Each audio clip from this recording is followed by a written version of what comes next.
Qulqullootaaf jaallatamoo saba Waaqayyoo akkam jirtuu? Nagaa keessanii nagaan Gooftaa dachaa isiniif haa baay'atu.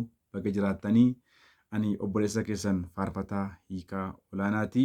Egaan kana dura akkuma beekamu yuutuubii mataa kootii irratti faarfannaa tokko tiraakiidhaan hojjedhee gadhiiseen ture. Isattis namoonni baay'een eebbifamtaniittu. Namoonni keessaanis koomentiidhaan naa barreessitaniittu.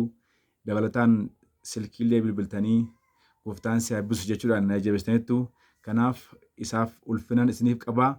Ammas gara fuulduraatti immoo faarfannoota babbareedaa, faarfannoota ulfina Waaqayyoo mul'isan, faarfannoota kabaja Waaqayyootiif faarfataman babbareedoo isaa qabadhee gara keessan dhufaan jira. Kanaaf egaa isin immoo agasittiin hamman faarfannaa sana qabadhee gara keessan dhufutti yuutuubii koo kana sabiskiraabii, laayikii, sheer gochuun akka isin na tumsitan kabajaaf jaalala Gooftaatiinan isin gaafadhaa. yuutuubiin koo hiikaa olaanaa offiishaal jedha. Kanaaf agasittiin dhaamsa kana hojiirra akka isin raawwachitan kabajaan isin gaafadhaa. Ulfaadha.